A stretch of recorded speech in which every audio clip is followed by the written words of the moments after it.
안녕하십니까. 반갑습니다. 오늘 함께 할 책은 권율님의 나는 매일 진화한다 입니다. 한 번쯤은 내 인생은 내가 만들어가는 거다 라는 말 들어보셨을 거예요. 알면서도 행동으로 옮기기가 참 어렵죠. 그런데 권율님은 이 말에 가장 잘 어울리는 분이 아닌가 싶습니다. 이 중에서 규칙의 놀라운 힘을 읽으면서 어떻게 실천으로 옮겼는지 발자취를 따라가 보겠습니다. 나는 마음을 가다듬고 책상에 앉아 노트를 펼쳤다. 내가 그동안 두려워했던 일, 하기 꺼렸던 일들을 떠올리며 차근차근 적기 시작했다. 당시 나는 병적일 정도로 다른 사람 앞에서 말하기를 두려워했다. 일단 노트에 그것부터 적었다. 내가 바라는 모습은 사람들 앞에서 한마디도 못하는 것이 아니었다. 나는 자주 사람들 앞에 서서 당당하게 말하고 싶었다. 보다 정확한 발음으로 또박또박하고 자신의 참 목소리로 말하고 싶었다. 그 바람 역시 노트에 적었다. 다음으로는 내가 일상에서 마주치는 다양한 상황들을 떠올렸다. 그 상황에서 지금보다 더 당당하고 긍정적으로 대처하는 방법과 능력에 대해서도 적어나갔다. 이런 과정을 되풀이하면서 나는 한 가지 중요한 깨달음을 얻었다. 두려움 많은 천성과 이에 길들여진 나의 행동, 이미 허약할 대로 허약해진 내 감정에 의지한다면 내가 원하는 방식으로 행동할 수 없다는 것이었다. 내 본능과 감정은 변화의 자극제와는 정반대였다. 나는 앞으로 무조건 본능 또는 감정에 따르지 않겠다고 결심했다. 주어진 상황에서 갑자기 판단을 하게 될 경우 다시 충동적으로 본능에 의지할까 두려워 사전에 나만의 규칙도 만들기로 했다.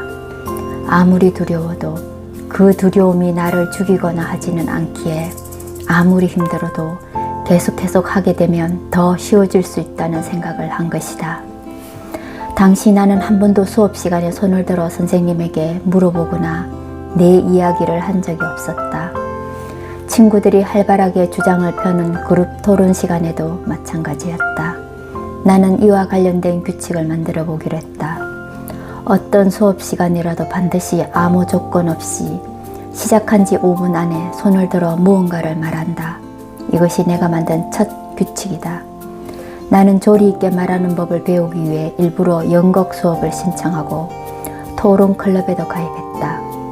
이 같은 행동들도 내 본능과 감정이 편하게 안주했던 곳에서의 탈출을 예고하는 것이었다. 규칙의 힘은 놀라웠다. 연극반에서 토론 클럽에서 심지어 체육 시간에도 나는 수업 시작 5분 안에 손을 들었다. 만약 내가 규칙을 정해놓지 않았더라면 결코 손을 들 수 없었을 것이다. 미국의 토론 수업에선 처음엔 빨리 말을 하지 않으면 발표하기가 점점 더 어려워진다. 말을 하지 않고 가만히 있으면 참가자들은 내가 토론 주제를 전혀 이해하지 못한다고 생각한다. 간단히 말해 바보로 취급되는 것이다. 토론 말미로 갈수록 보다 똑똑하게 말해야 한다. 그동안 나왔던 의견들을 종합해 판단해야 하기 때문이다. 나처럼 무엇을 말해야 할지 몰라도 말해야만 하는 상황이 된다면 토론이 시작될 때가 가장 좋은 바른 시점이다. 처음엔 내가 어리석은 이야기를 하는 게 아닐까 많이 두려웠다. 특히 연극반 수업이 그랬다. 나와 달리 다른 사람들은 크게 신경 쓰지 않았다. 선생님은 내 발언의 80~90%가 아니라 10%만 일리가 있어도 좋은 차관이라고 칭찬해줬다. 내 심장이 콩덕콩당 뛰든 말든 내가 하는 이야기가 말이 되든 안 되든 남들이 나를 바보라고 생각하건 생각하지 않건 나는 규칙만 생각했다. 무조건 규칙에 따라 손을 들었다. 그리고 말을 하기 시작했다.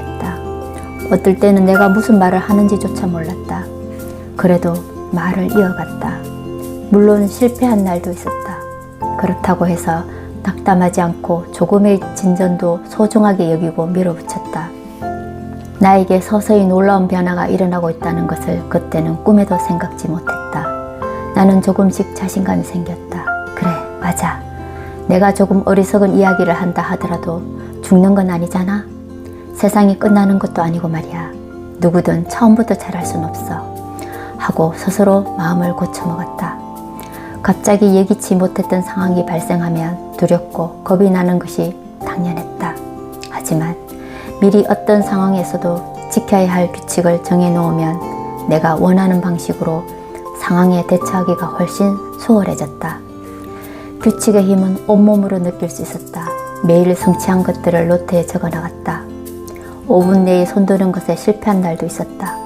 끝내 규칙을 지키지 못한 채 수업을 끝마쳐도 나는 낙담하지 않았다. 괜찮아 하고 나 스스로를 위로할 여유까지 생겼다. 나는 단기 목표와 장기 목표를 각각 만들었다. 완벽하고 거창한 목표는 일부러 세우지 않았다. 그보다는 내가 정한 규칙을 하나씩 지켜나가는 과정을 소중하게 생각했다. 과정 자체가 목표였다. 돌이켜보면 과정에 중점을 두고 심리적 압박감에서 벗어나 내가 관리할 수 있는 정도의 목표를 세운 것은 매우 현명한 일이었다. 목표에 실패한 다음 날에는 다시 규칙에 도전했다. 나는 나를 위한 달력을 만들었다. 매일 그리고 매주, 매달 나를 꼼꼼하게 점검할 수 있는 나만의 기록 차트와도 같은 달력이었다. 매일 달력에 내가 내일은 어떻게 변하고 싶은지, 한 주 후에는 어떤 모습의 나를 바라는지, 그리고 또 한 달 후에는 내가 어떻게 변해가는지를 생각하며 꼼꼼히 달력에 매일 할 일을 기록해 나갔다. 한 달 후, 석 달 후에 지금의 나와 조금이라도 달라져 있다면 내 삶은 긍정적인 방향으로 변할 것이라는 믿음을 잃지 않았다. 모든 것이 조금씩 쉬워졌다.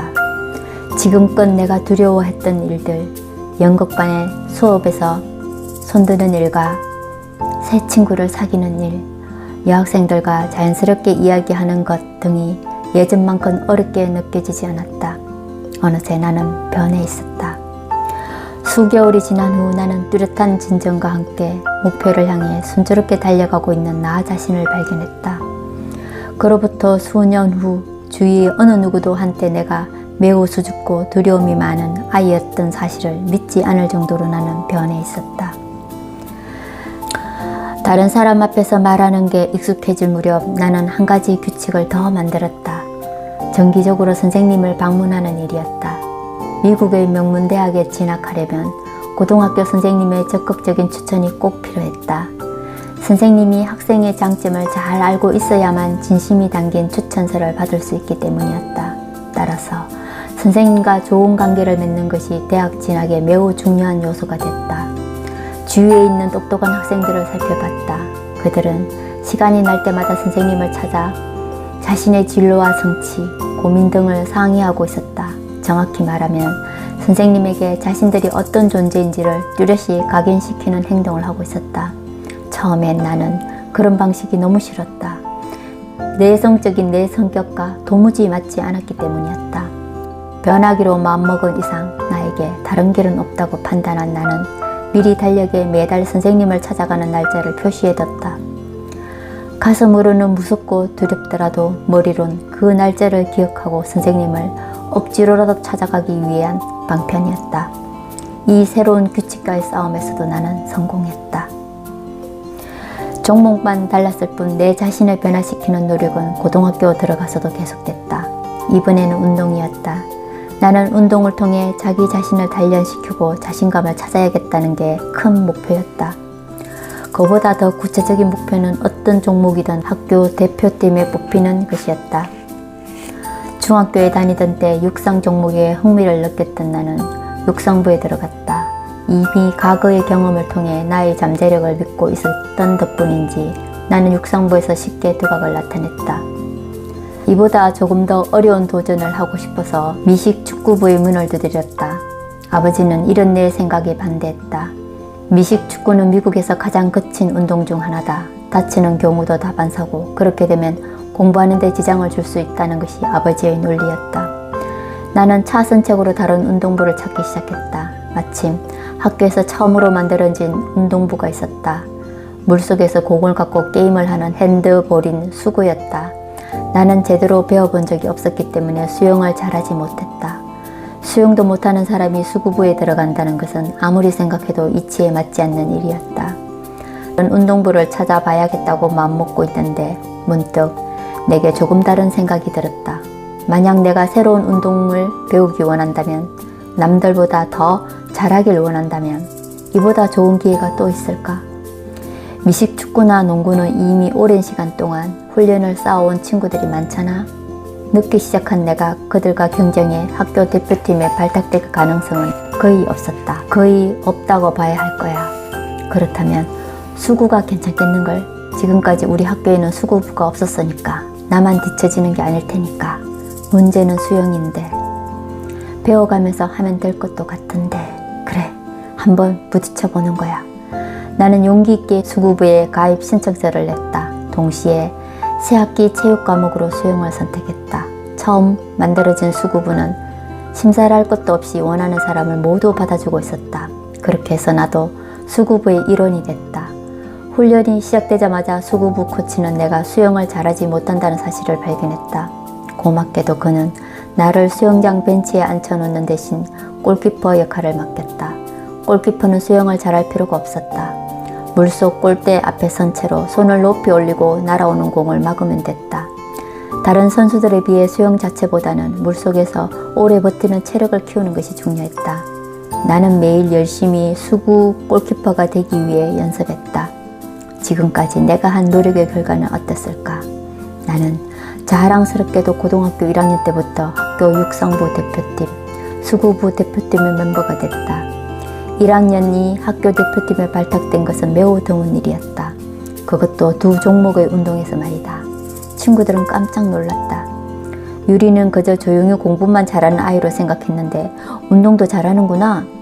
친구들과 선생님, 내 주위에 많은 사람들이 나를 존중해 주기 시작했다.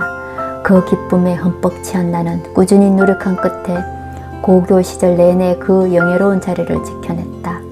육상부와 수구부에서 학교를 대표하며 얻어낸 메달과 상장, 별도로 가산된 학습 점수가 대학에 입학하는 데 큰 도움이 된 것은 두말할 필요도 없었다.